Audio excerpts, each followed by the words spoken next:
ಇತ್ತೀಚೆಗೆ ಒಂದು 4-5 ದಿನಗಳಿಂದ ನಮ್ಮ ದೊಡ್ಡೂರು ಕರ್ನಳ್ಳಿ ಗ್ರಾಮ ಪಂಚಾಯಿತಿ ವ್ಯಾಪ್ತಿಯಲ್ಲಿ ಈ ರಾಜಕಾಲುವೆ ಸರ್ಕಾರಿ ಗೋಮಾಳಗಳ ಒತ್ತುವರಿಗಳ ಬಗ್ಗೆ ಸಾಕಷ್ಟು ವಿಡಿಯೋಗಳು, ಪೇಪರ್ ಸುದ್ದಿಗಳು ಎಲ್ಲ ಬಂದು ತಾವೆಲ್ಲ ನೋಡ್ತಾ ಬಂದಿರ್ತೀರಿ. ನಾವು ಒಂದೂವರೆ ವರ್ಷಗಳ ಹಿಂದೆ ಸರ್ವೆ ನಂಬರ್ 57 ಬಂದು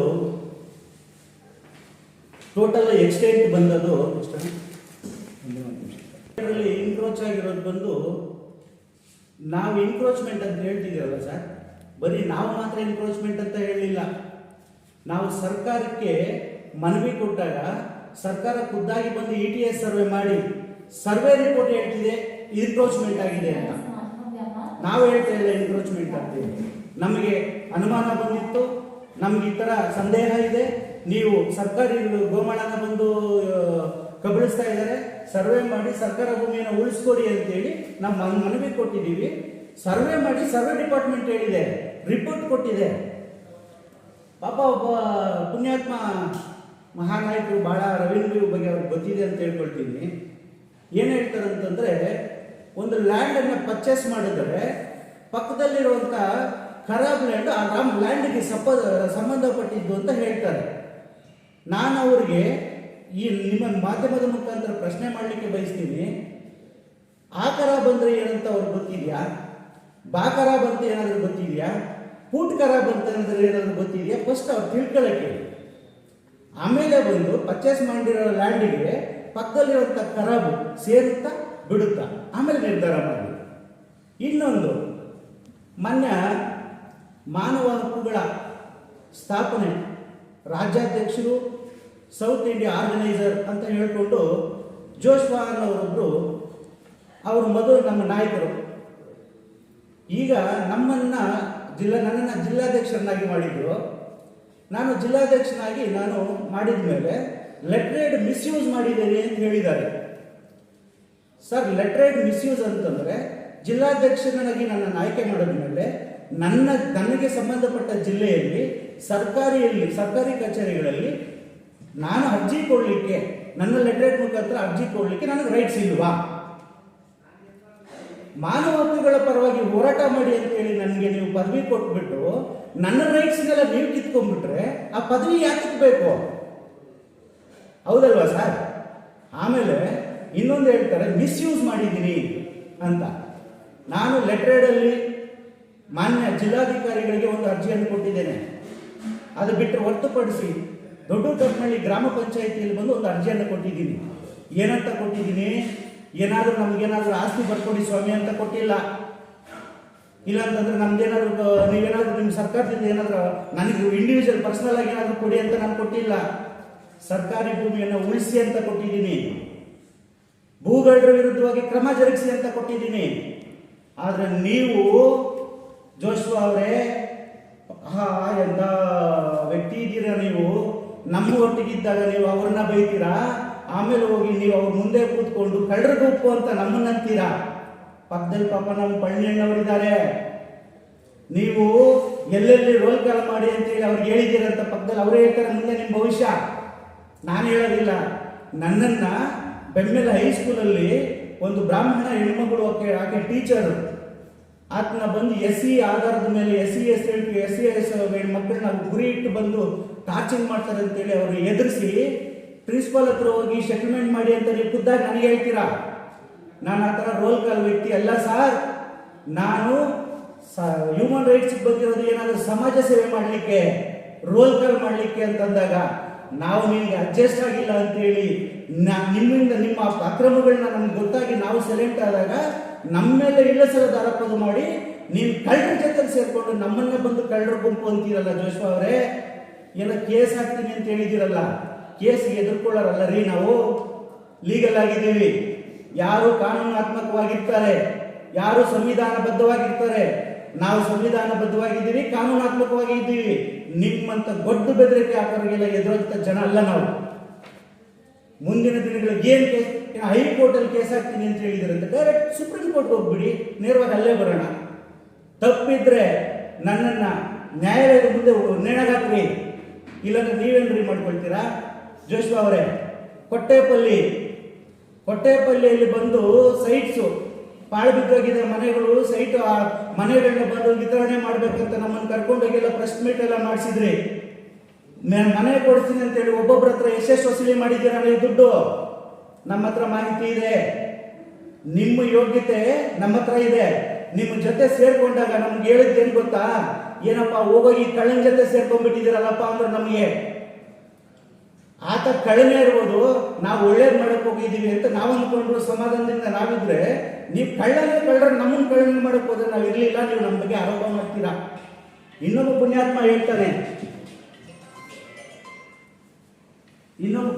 ಹೇಳ್ತಾನೆ ಸಮಾಜ ಸೇವಕರಂತೆ, ಸಮಾಜ ಸೇವೆ ಮಾಡ್ತಕ್ಕಂಥವ್ರನ್ನ ನಾವು ಬಂದು ಹರಾಜ್ ಮಾಡ್ತಾ ಇದ್ದೀರಂತೆ, ಟಾರ್ಚರಿಂಗ್ ಮಾಡ್ತಾ ಇದ್ದೀರಂತೆ.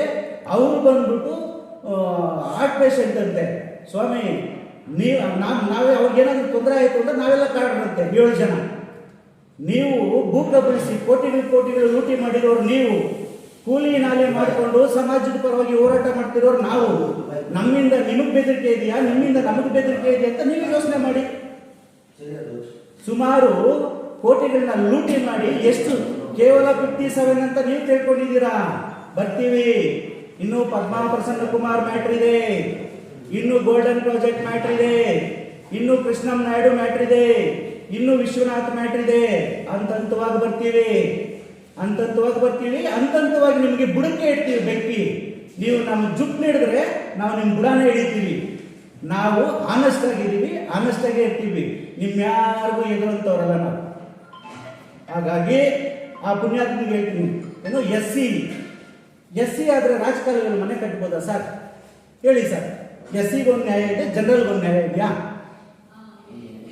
ಎಸ್ ಸಿಗಳೇನೋ ಪಾಪ ಮನೆಗಳು ಕಟ್ಕೊಳ್ತಾ ಇದ್ದಾರೆ, ಕಮ್ಮಿ ರೇಟ್ಗಳಲ್ಲಿ ಸೈಟ್. ಸ್ವಾಮಿ, ಭಾರತ್ ನಗರಲ್ಲಿ 20 ರಿಂದ 25 ಲಕ್ಷ ರೂಪಾಯಿ ಸೈಟು. ನೀವು ಹೆಂಗ್ರಿ 10 ರಿಂದ 5 ಲಕ್ಷಕ್ಕೆ ಸೈಟ್ ಕೊಡ್ತಿದ್ದೀರಾ? ನ್ಯಾಯವಾಗಿರೋ ಭೂಮಿ ಆಗಿದ್ರೆ ಆ ರೇಟ್ ನೀವು ಸೈಟ್ ಕೊಡ್ತಿದ್ರಾ? ಆ ರೇಟ್ ನೀವು ಸೈಟ್ ಕೊಟ್ಟಿದ್ದೀರಾ. ಇನ್ನೊಂದು ಏನಪ್ಪ ಅಂತಂದ್ರೆ, ನಿಮ್ಮ ಭಂಡಾರ ನಮ್ಗೇನು ಗೊತ್ತಿಲ್ಲ ಅನ್ಕೊಂಡಿಲ್ಲ. ಅಂಬೇಡ್ಕರ್ನ ಅತಿ ಹೆಚ್ಚು ಬೆಮ್ಮೆಲ್ ನಗರದಲ್ಲಿ ಅವಮಾನಿಸ್ತಾ ಇರ್ತಕ್ಕಂಥ ವ್ಯಕ್ತಿಗಳು ನೀವು. ಇಲ್ಲಿ 40 ಫೀಟ್ ರೋಡ್ ಅಂತ ಇದೆ, ಅಲ್ಲಿ ಕಸ ಹಾಕ್ತಾ ಇದ್ರು ಸರ್. ಕಸ ಹಾಕೋದನ್ನ ತಡೆಯೋದಕ್ಕೆ ಹೋಗಿ ಅಲ್ಲಿ ಅಂಬೇಡ್ಕರ್ ಫೋಟೋ ಹಿಡಿದು ಮರ್ಯಾದೆ ತೆಗಿತಾರೆ ಇವರು. ಕಸನ ತೆಗೆಯೋದಕ್ಕೆ ಅಂಬೇಡ್ಕರ್ ಬರ್ಬೇಕಾ ಸರ್? ಇನ್ನೊಂದು ಜಾಗದಲ್ಲಿ ಬಾರ್ ಮುಂದೆ ಅಂಬೇಡ್ಕರ್ ಇಟ್ಟಿದ್ದಾರೆ. ಅಲ್ಲಿ ಕುಡುಕರು ಆ ಅಂಬೇಡ್ಕರ್ ಬೋರ್ಡ್ ಇಟ್ಕೊಂಡು ಹೋಗ್ಲಾಡ್ಕೊಂಡು ನಿಂತ್ಕೊಂಡಿದ್ರೆ ನಮ್ಗೆ ಹೊಟ್ಟೆ ಉರಿಯುತ್ತೆ. ಅಂಬೇಡ್ಕರ್ ಇಷ್ಟ ಅಂತ ಹೇಳ್ಕೊಂಡು ಅಂಬೇಡ್ಕರ್ಗೆ ಮರ್ಯಾದೆ ತೆಗೆಯೋದಲ್ಲ. ಸ್ವಾಮಿ, ಗುಡಿ ಕಟ್ಟಣ ಬನ್ನಿ, ತಾಕತ್ತಿದ್ರೆ ರೋಡ್ ಪಕ್ಕದಲ್ಲಿ, ಬೀದಿ ಪಕ್ಕದಲ್ಲಿ ಅಂಬೇಡ್ಕರ್ ಇಡಬೇಡಿ. ಸರ್ಕಾರಿ ಭೂಮಿ ಇದೆಯಲ್ಲ, ಬನ್ನಿ ಒಟ್ಟಿಗೆ ಸೇರೋಣ, ಮಂದಿರ ಕಟ್ಟೋಣ, ಪೂಜೆ ಮಾಡೋಣ. ಅಂಬೇಡ್ಕರ್ನ ಕೆಪಾಸಿಟಿ ಇದೆಯಾ ನಿಮ್ಗೆ? ಬನ್ರಿ. ರೋಡ್ ಪಕ್ಕದಲ್ಲಿ ನಿಮ್ಮ ಬೆಳೆಗಳನ್ನು ಬೇಯಿಸ್ಕೊಳ್ಳೋದಕ್ಕೆ, ನಿಮ್ಮ ತಂದೆ ಹೆಸರನ್ನ ಉಳಿಸ್ಕೊಳ್ಳೋದಕ್ಕೆ ನೀವು ಎತ್ಕೊಂಡು ಹೋಗಿ ಬಾರ್ ಮುಂದುಗಡೆ ಬಂದು ಅಂಬೇಡ್ಕರ್ ಬೋರ್ಡ್ನ ಹಾಕ್ತೀರಾ? ಯಾವನೋ ಕೊಳಕು ಗಲೀಜ್ನೆಲ್ಲ ತಗೊಂಡ್ಬಂದು ಬಾಟಲ್ ರೋಡಲ್ಲಿ ಹಾಕ್ತಾರೆ ಅಂತೇಳಿ ನೀವು ಅಲ್ಲಿ ಅಂಬೇಡ್ಕರ್ನ ಬಂದು ತಗೊಂಡ್ಬಂದು ಹೇಳ್ತೀರಾ? ಸಮಾಜ ಸೇವಕರು ಅಂತ ಹೇಳ್ತೀರಾ ಸೇತುರಾಮಯ್ಯನವ್ರನ್ನ. ಸೇತುರಾಮಯ್ಯನೂ ಬಿಡ್ತಾನೆ ಇರ್ತೀವಿ, ನಿಮಗೆ ಎದುರೋದಿಲ್ಲ. ನಾವು ಲೀಗಲ್ ಆಗೇ ಹೋಗ್ತಾ ಇದ್ದೀವಿ. ನಾವು ಸೇತುರಾಮಯ್ಯನವ್ರಿಗೆ ನಮಗೆ ಬಂದ್ಬಿಟ್ಟು ಯಾವುದೇ ಇಂಡಿವಿಜುವಲ್ ಫೈಟ್ ಇಲ್ಲ ಸರ್. ವೈಯಕ್ತಿಕವಾಗಿ ನಮಗೇನು ಅವ್ರ ವಿರೋಧಿ ಅಲ್ಲ. ನಾವು ಅಕ್ರಮ ಭೂಮಿಯಲ್ಲಿ ಇವರು ಲೇಔಟ್ ನಿರ್ಮಾಣ ಮಾಡೋವಾಗ ಬಂದು ಇದು ತಪ್ಪು ಅಂತ ಹೇಳಿದ್ದೀವಿ. ಅವರು ನಮ್ಮ ಮಾತು ಕೇಳಲಿಲ್ಲ. ಸರ್ಕಾರ ಗಮನಕ್ಕೆ ತಂದಿದ್ದೀವಿ. ಸರ್ಕಾರ ನಾವು ನ್ಯಾಯಯುತವಾಗಿ ಹೋಗ್ತಾ ಇದ್ದೀವಿ, ನ್ಯಾಯಯುತವಾಗಿ ಬರ್ತೀವಿ. ಇಂಥವರು ಈ ನಡುವೆ ಈಗ ನಾನು ಹೇಳ್ತಿದ್ದೀನಲ್ಲ, ಇವರೆಲ್ಲ ನಮ್ಮನ್ನು ಬರೀ ಮೀಡಿಯಾ ಮುಖಾಂತರ ಬಂದು ಚೆಕ್ ಕೊಡ್ತಿದ್ದಾರಲ್ಲ.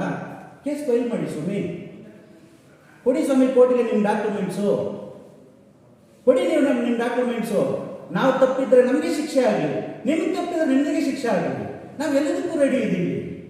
ಏನೋ ಮೊನ್ನೆ ಹೇಳಿದ್ರು, ಕೋಲಾರ ಡಿಸ್ಟ್ರಿಕ್ಟು, ಕರ್ನಾಟಕ ಸ್ಟೇಟು ಎಲ್ಲನೂ ಬಂದ್ ಮಾಡ್ತಾರಂತೆ. ಏನು ಮಹಾನ್ ಪುರುಷನ ಆ ವ್ಯಕ್ತಿ. ಇನ್ನೊಂದು ಕೆಲವರು ಇದ್ದಾರೆ ಸರ್, ಮನೆ ಒಳಗಡೆ ಕ್ರಿಶ್ಚಿಯನ್, ಹೊರಗಡೆ ಬಂದ್ರೆ ಎಸ್ ಸಿ. ಏನ್ ಹೇಳಿ? ಸಬ್ಸಿಡಿಗೆ, ಮೀಸಲಾತಿಗೆ, ಇವರ ಅನುಕೂಲಕ್ಕೆಲ್ಲ ಇವರು ಎಸ್ ಸಿ. ಮನೆ ಒಳಗಡೆ ಹೋಗ್ಬಿಟ್ರೆ ಕ್ರಿಶ್ಚಿಯನ್. ಅಮ್ಮ ಹೆಸರು ಗೋವಿಂದಮ್ಮ, ಅಪ್ಪ ಹೆಸರು ರಾಮಸ್ವಾಮಿ. ಮಕ್ಕಳ ಹೆಸರು ಮಾತ್ರ ಜಾನ್ ಕೆನಡಿ, ಪೀಟರ್ ಇಂಗ್ಲೆಂಡ್ ಇಂತ. ನಿಮ್ಮ ಯೋಗ್ಯತೆಗಳೆಲ್ಲ ನನಗೆ ಗೊತ್ತು. ಆನೆಸ್ಟ್ ಆಗಿರಿ. ನಾನು ಪ್ಯೂರ್ಲಿ ಎಸ್ಸಿ, ಒಳಗಡೆನೂ ಎಸ್ಸಿ, ಹೊರಗಡೆನೂ ಎಸ್ಸಿ. ಅರ್ಥ ಆಯ್ತಾ? ನಾನು ಪ್ಯೂರ್ಲಿ ಅಂಬೇಡ್ಕರಿಸ್ಟ್. ನಿಮಗೇನಾದ್ರೂ ತಾಕತ್ತು ಇದ್ರೆ ಬನ್ನಿ, ಒಳ್ಳೆ ಕೆಲಸ ಮಾಡೋಣ. ಬನ್ನಿ, ಕಳ್ಳ ಕೆಲಸ ಅಲ್ಲ. ಬನ್ನಿ ಹೊರಗಡೆ. ಯಾರು ಬೆದರಿಸ್ತಿದ್ದೀರಾ ನೀವು ಬೆದರ್ ಬಿಟ್ರೆ ನಾವು ಬೆದರಿಸ್ತೀವ. ಕೇಸ್ ಹಾಕ್ತೀರಾ ಹಾಕ್ರಿ, ಕೋರ್ಟಿಗೆ ಬರ್ತೀರಾ ಬರ್ರಿ, ಎಲ್ಲದಕ್ಕೂ ಸಿದ್ಧ ಇದ್ದೀವಿ. ನಿಮ್ಗೆ ಯಾವುದೇ ಕಾರಣಕ್ಕೂ ನಾವು ಎದುರುವಂಥ ಅವಶ್ಯಕತೆ ಇಲ್ಲ.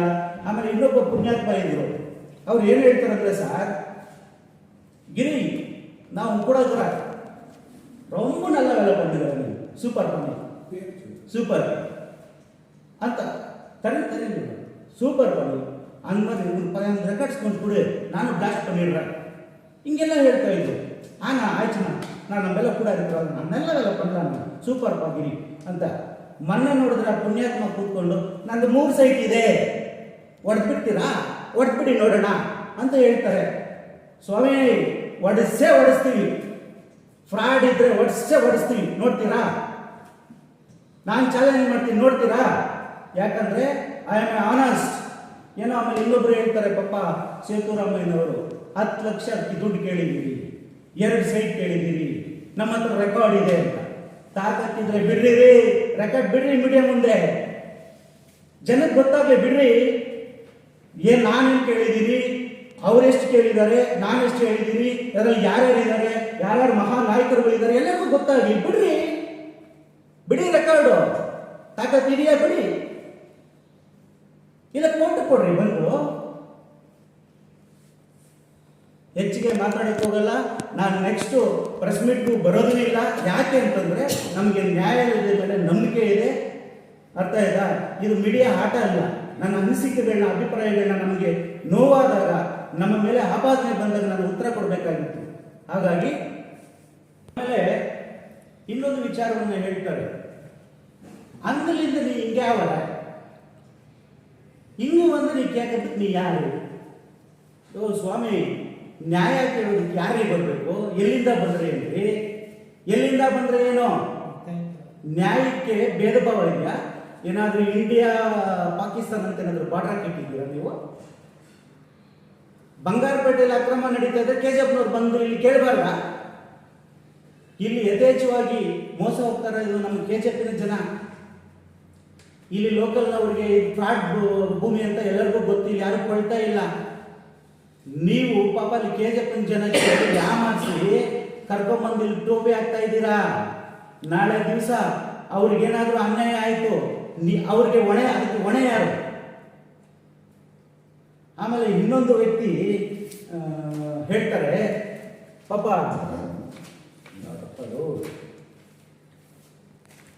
ಮನವಿ ಕಟ್ಟಿದ್ದೀವಲ್ಲ, ನಾವು ನಮ್ಮ ಆಸ್ತಿ ಕೇಳಿಲ್ಲ ಸರ್. ಒಂದು, ಈ ಅಕ್ರಮವನ್ನು ನಾವು ಬಯಲು ತಂದಿದ್ದೇನಾದ್ರೂ ತಪ್ಪಿದ್ಯಾ?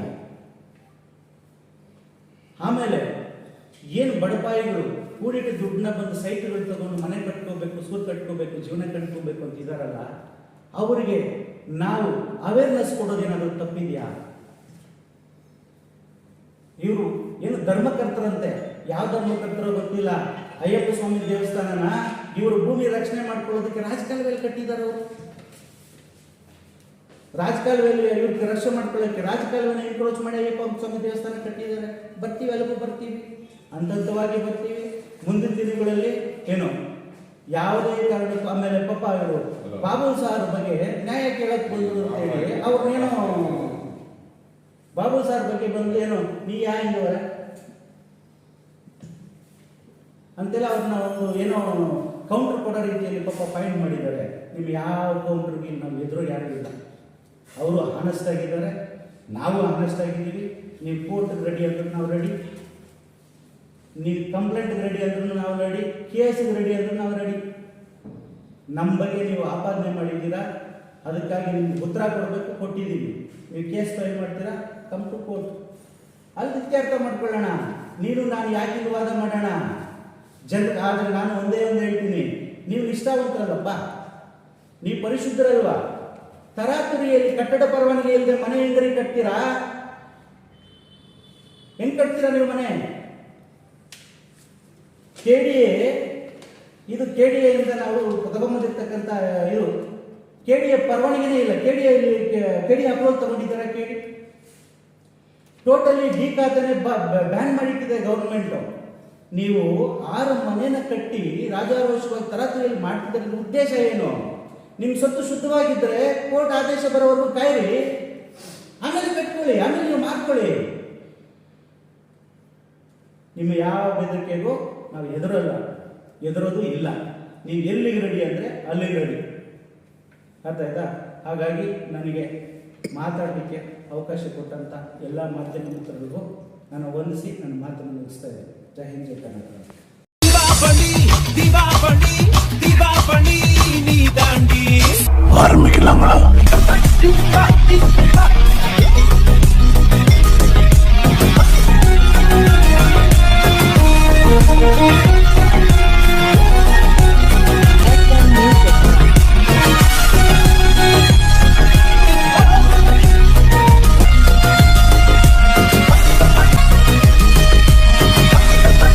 தரம் என்றும் நிரந்தரம், தரம் என்றும் நிரந்தரம், தரம் என்றும் நிரந்தரம். வாங்க.